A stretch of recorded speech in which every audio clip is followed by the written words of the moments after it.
At Jabot, Kyle makes the way for the principal office where Billy is behind the work area. Billy didn't anticipate seeing him today. Kyle says somebody needs to run Marchetti and whines that his marriage is hanging on by a string. He really wants an interruption. Billy gives up a heap of papers and says, "Got one for ya. Would you like to let me know what's the deal with Marchetti's activity spending plan from last quarter?" Kyle illuminates him that the costs rose because of the material organizations they procured, and starts, "Assuming you had looked cautiously." Billy finds his nephew is being stooping. They quarrel about the inside of taking on the material organizations. Billy wouldn't rule it out for Victor to have pushed off his disturbed properties on Jabot. Kyle illuminates him that getting those organizations was his thought, not Victor's. Billy actually thinks. Kyle hinders to illuminate him. He doesn't mind at all his thought process. He has total independence over Marchetti. Billy is simply attempting to get the lay of the land. Kyle counters. The land is okay. Billy has a plan to unite Jabot and Marchetti, assuming that you're willing to tune in. At Society, Abby meets Mariah and Tessa at the entryway. They enthuse about going out for lunch and say thanks to Abby for the welcome.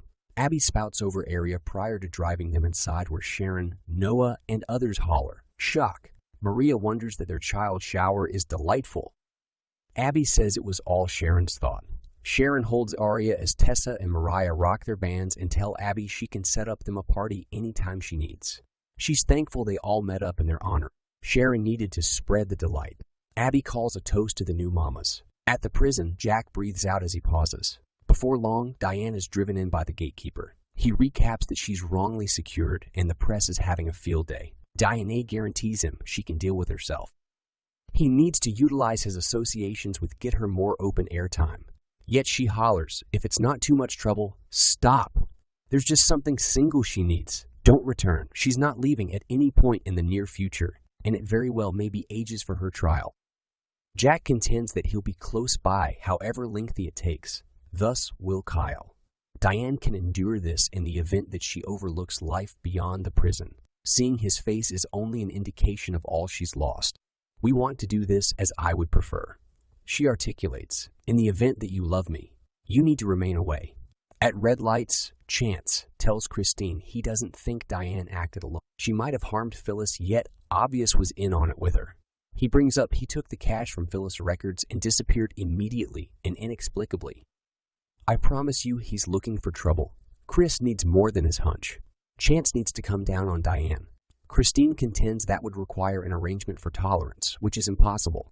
Chance figures Diane will know precisely where Jeremy is stowing away. Michael shows up and inquires, did somebody specify my client's name? Michael plunks down and inquires, what did I miss? Chance contemplates whether Diane's been in touch with anybody outwardly. Michael could never disregard legal right to confidentiality and declares that there shouldn't actually be a preliminary. Christine concurs, Diane could save them from that by confessing. Is that something Michael and his client will consider? Michael says his client will not confess to a wrongdoing. She didn't perpetrate. Christine recommends she help out the specialists. Chance barks, we need Obvious. Christine would. Consider suggesting the appointed authority force a more limited sentence. According to Michael, not intrigued. Chris inquires, truly? It could mean the distinction between Diane spending the remainder of her life in jail and never seeing her grandson again. At the prison, Jack contends with Diane about removing everybody of her life. Diane can make do by closing down and getting her considerations free from her previous lifestyle. He did this when she faked her passing too. She's confronting the genuine chance of consuming her time on Earth in a correctional facility, and she understands what she needs to do. I love you a lot to put you through the thing that's coming down the road. I don't need you here. I don't need Kyle here, and I surely don't need Harrison here. She becomes profound and afterwards sobers. This is how I really want to treat Survive It. At Jabot, Billy says, we coordinate Jabot and Marchetti's promotion crusade style counters. No. Billy requests to be heard out and recommends they brand them both as a solitary style and magnificence. Substance. Tessa can work for the two brands. Kyle says it won't work out. Marchetti is solely an extravagance brand. Billy doesn't see the issue. Kyle exhausts that connecting his organization with Jabot could weaken the brand standing. Billy lets him know he's feeling the loss of the virtuoso part. They tailor the advertisements to underline the association among Jabot and Marchetti's top. Finished results, it's optimistic and carries more business to the two brands. Could you ask her anything better about that? Kyle answers where to start Billy. Billy calls attention to corporate cooperative energy was the explanation Jabot procured the design brand in any case. Kyle wonders about Billy being there only 2 or 3 hours and thinking he has the skill to overturn their whole promoting strategy. At the shower, Sharon delivers a discourse about Aria being her most memorable grandkid.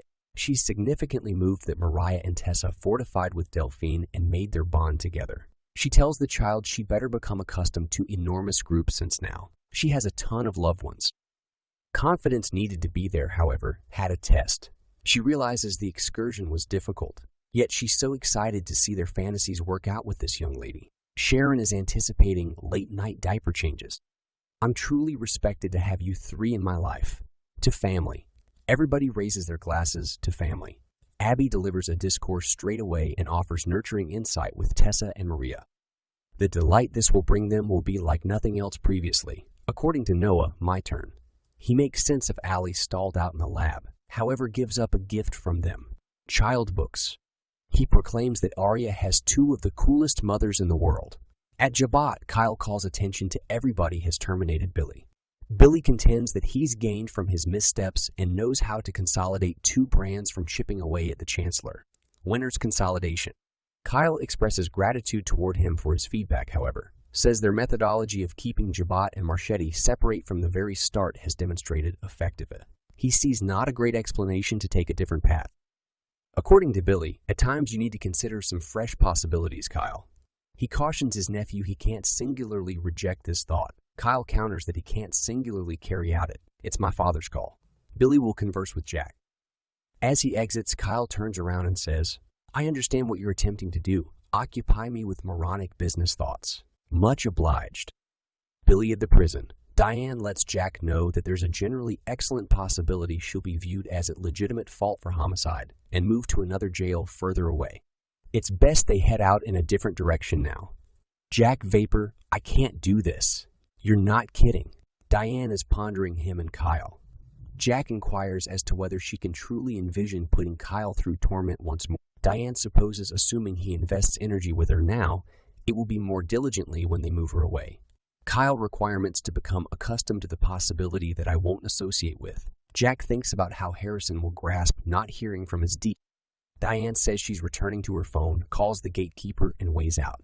Jack tosses a seat across the room. At Jabot, Chelsea stops in to see Billy with dumplings. Billy will set aside a few minutes for lunch as long as she goes along with him. At Ruby Lights, Chance believes there's more going on of Diane and Obvious. Michael denies an association among them. Diane wishes the man had never come to town. He believes it's conspicuous he killed Phyllis and afterward outlined Diane, who is simply one of his casualties. He intends to convince the members of the jury that Obvious was out for retribution on his client. Quit pushing Diane to admit to a homicide she didn't carry out and research the damn wrongdoing. Chance gets up, excuse me. At Society, the child shower proceeds, and Mariah thanks the gathering, saying they are so appreciative for the love and backing for Aria, which has been progressing through their whole process. We didn't tell you, however, there was a tad of a panic in the conveyance. All was great, it was thoroughly fine, however. The medical attendant said that our little girl was truly fortunate to have us as moms. Yet Tessa and I feel it's the opposite way around. This supernatural young lady merit everything in the whole world. Noah says, verbally expressed like a genuine mother bear. Tessa talks straight away. She never had a lot of karma with her natural family with the exception of Precious Stone, and presently she has a Genoa City family. She can't imagine a preferable method for praising this over with their loved ones. She feels on a vast level that their girl picked them. Kyle shows up and Abby strolls over. He didn't understand there was a confidential occasion. Abby would have welcomed him, yet didn't figure he'd be available with everything going on. Kyle says he will track down somewhere else to eat. Mariah hollers, "Hello, you! You're not leaving without conversing with me!"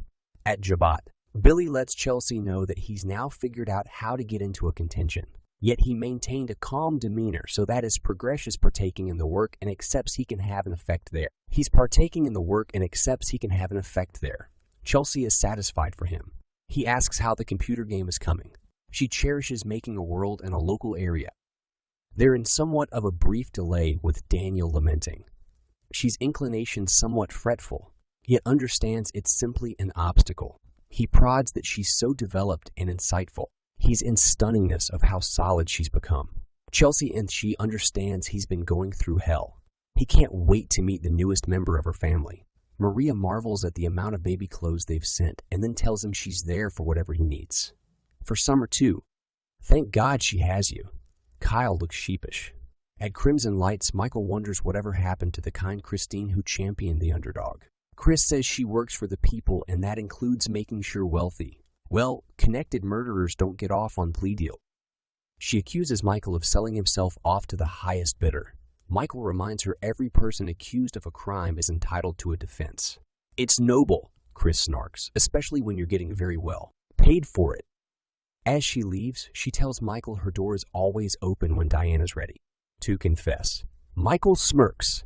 See you in court. Just then, Jack walks in and booms. We need to get Diane another bail hearing. Now.